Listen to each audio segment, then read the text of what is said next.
ചെന്നൈക്ക് 120 kilometre അകലെയാണ് ചുഴലിക്കാറ്റിൻ്റെ നിലവിലെ സ്ഥാനം. മഹാബലിപുരത്തിനും കാരക്കലിനുമിടയിൽ 90 കിലോമീറ്റർ വേഗതയിൽ കാറ്റ് കര തൊടുമെന്നാണ് കാലാവസ്ഥാ നിരീക്ഷണ കേന്ദ്രം അറിയിച്ചിരിക്കുന്നത്. എന്നാൽ കര തൊടുന്നതോടെ കാറ്റ് ദുർബലമാകും.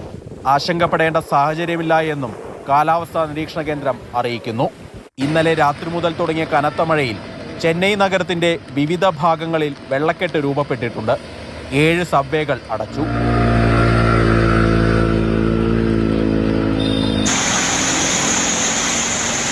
ചെന്നൈ വിമാനത്താവളത്തിൻ്റെ പ്രവർത്തനം പൂർണ്ണമായും നിർത്തിവെച്ചു. ചെന്നൈ, ചെങ്കൽപ്പേട്ട്, കാഞ്ചീപുരം, തിരുവള്ളൂർ, വിഴുപുരം, കള്ളാക്കുറിച്ചി, കടലൂർ ജില്ലകളിൽ റെഡ് അലേർട്ട് പ്രഖ്യാപിച്ചിട്ടുണ്ട്.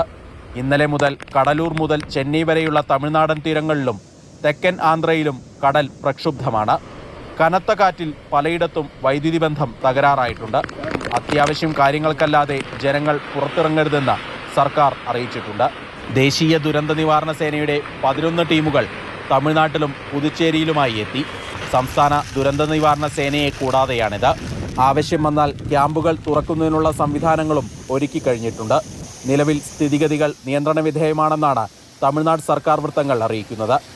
Maximum wind speed of 70 to 80 km/h, gusting to 90 km/h is expected along the coastal districts of North Tamil Nadu, Puducherry and adjoining districts of South Andhra Pradesh coast from afternoon till night of today.